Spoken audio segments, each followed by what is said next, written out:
नमस्कार क्रिकेट प्रेमींनो, मित्रमैत्रिणींनो, कसे आहात तुम्ही सगळे. मी 4 सामन्यातले भारतीय संघाचे 4 विजय बघून आत्ता अहमदाबादच्या नरेंद्र मोदी क्रिकेट स्टेडियमच्या बाहेरनं तुमच्यासमोर एक क्लिप सादर करतो आहे.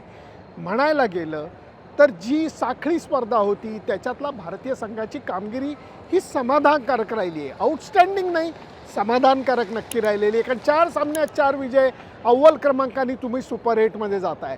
पण म्हणून सगळ्या गोष्टी चांगल्या आहेत असं म्हणता येईल का? अजिबात नाही. फलंदाजीमध्ये आपल्याला अजूनही कमतरता जाणवते. त्यामुळे विजयाबद्दलही मी बोलणार आहे आणि त्याचबरोबर फलंदाजीच्या कमतरतेबद्दलही बोलणार आहे. नेदरलँडच्या संघाबद्दलसुद्धा थोडंसं बोलणार आहे. त्यामुळे अजिबात कुठेही जाऊ नका. बघत राहा तुमचा आवडता कार्यक्रम सुनंदन दिले क्रिकेट अँड बियॉन्ड. नाणेफेक जिंकल्यानंतर सूर्यकुमार यादव जरा खुश होता, कारण पहिल्यांदा तो नाणेफेक जिंकलेला होता. अपेक्षेप्रमाणे त्यांनी बॅटिंग केली. साधं सरळ कारण होतं की आपल्या फलंदाजांना जरा लय पकडण्यासाठी वेळ द्यायचा, संधी द्यायची. कसलं काय आणि कसलं काय, कारण अभिषेक शर्मावरती क्रिकेट जणू काही रुसून बसलं आहे. मी खूप वेळेला म्हणतो क्रिकेट असं का करतं हे आपल्याला कळत नाही. कधी कधी तुमच्या सहजी धावा होतात, कधी कधी अक्षरशः अपारंपरिक प्रयत्न जरी केले तरी 10 धावा होत नाही. अभिषेक शर्माच्या तर 2 धावा होत नाहीत बिचाऱ्याच्या. 4 पैकी 3 सामने खेळला, तिन्ही सामन्यामध्ये तो शून्यावरती आऊट झालेला आहे.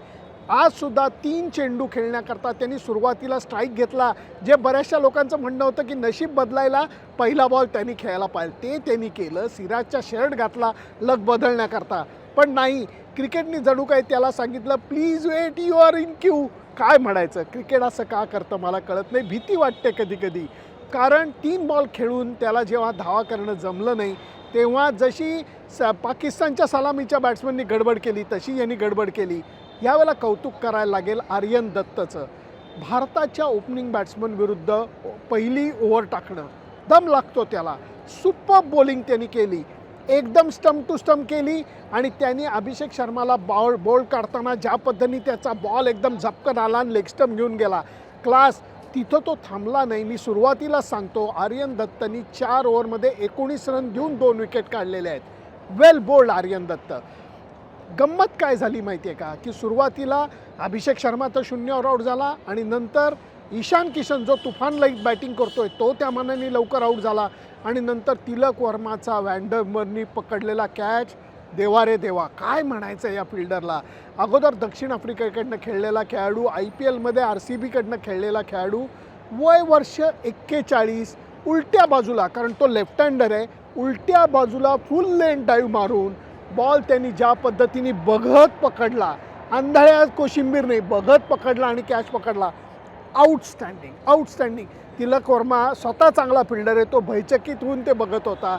नंतर सूर्यकुमार यादवनी परत एकदा समजूतदार बॅटिंग केली. तरीही 15 ओव्हरचा खेळ संपत असताना भारताच्या नावासमोर खूप कमी धावा होत्या. धावगती अपेक्षित झालेली नव्हती. त्यामुळे सगळी जबाबदारी शिवम दुबे आणि हार्दिक पंड्यावरती आलेली होती.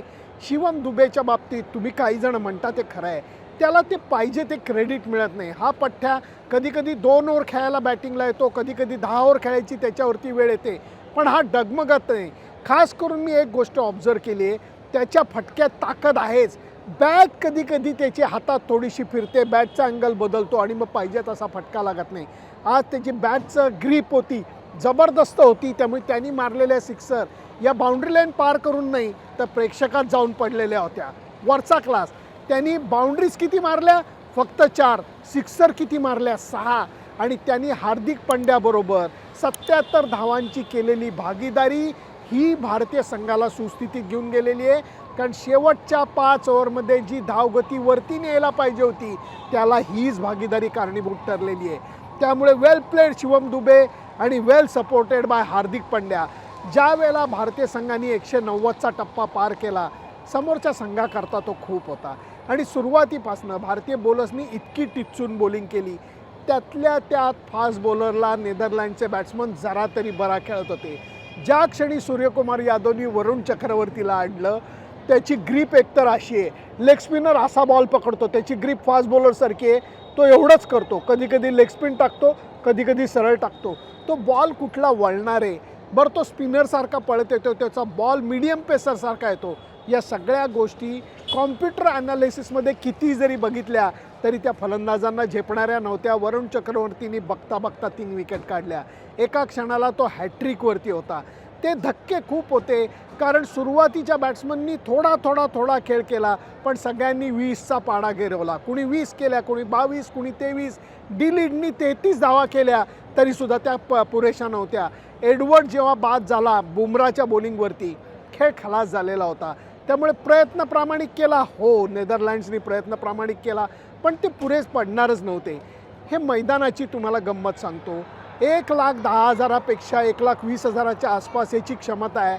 त्यामुळे या ग्राउंडमध्ये 60-70 हजार प्रेक्षक आले तरी आपल्याला वाटतं अरे बरेचसं प्रेक्षागृह अजून रिकामं आहे. प्रत्यक्षात ते भरलेलं असलं तरी ते मोकळं वाटतं. आणि आज मैदानामध्ये अजून थोड्याशा गमती बघायला मिळाल्या. राष्ट्रगीताच्या वेळेला लोक जे उभे राहिलेले होते, अंगामध्ये सगळ्यांच्या निळ्या जर्सी होत्या भारतीय संघाच्या. मागं मात्र रोहित शर्मा, विराट कोहली, धोनीची नावं जास्त दिसत होती. एका मुलीच्या मागं स्मृती मंधानाची जर्सी होती अंगावरती तिच्या. मला बघून खूप आनंद झाला.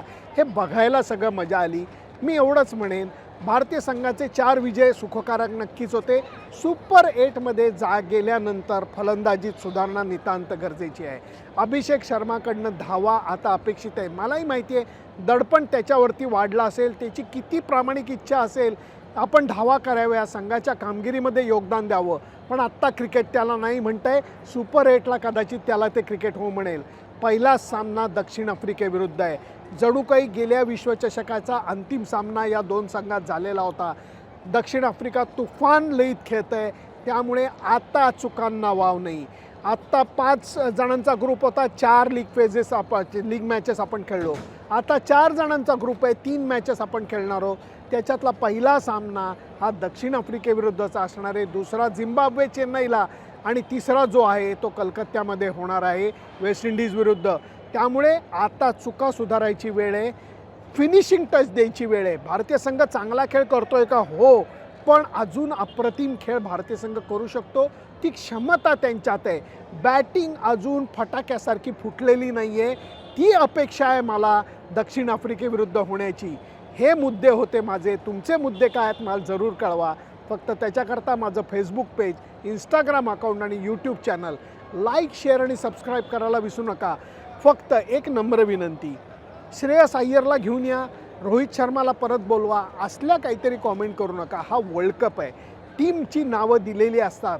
मान्य आहे अभिषेक शर्मा 3 वेळा 0वर आऊट झाला आहे, म्हणून त्याला संघ व्यवस्थापन संघातनं बाहेर काढणार आहे का? अजिबात नाही. कारण एक लक्षात घ्या, कुठल्या संघाचे 11च्या 11 खेळाडू परफॉर्म करत नाहीत. मी परत एकदा तुम्हाला समजून सांगतो. त्यामुळे टीका करायची ती अभिषेक शर्मावरती आपण करूयात, पण अखेर तो संघाचा महत्त्वाचा खेळाडू आहे आणि महत्त्वाच्या मॅचला तो अक्षरशः फटाक्यासारखा फुटेल, हीच सगळ्यांची अपेक्षा आहे.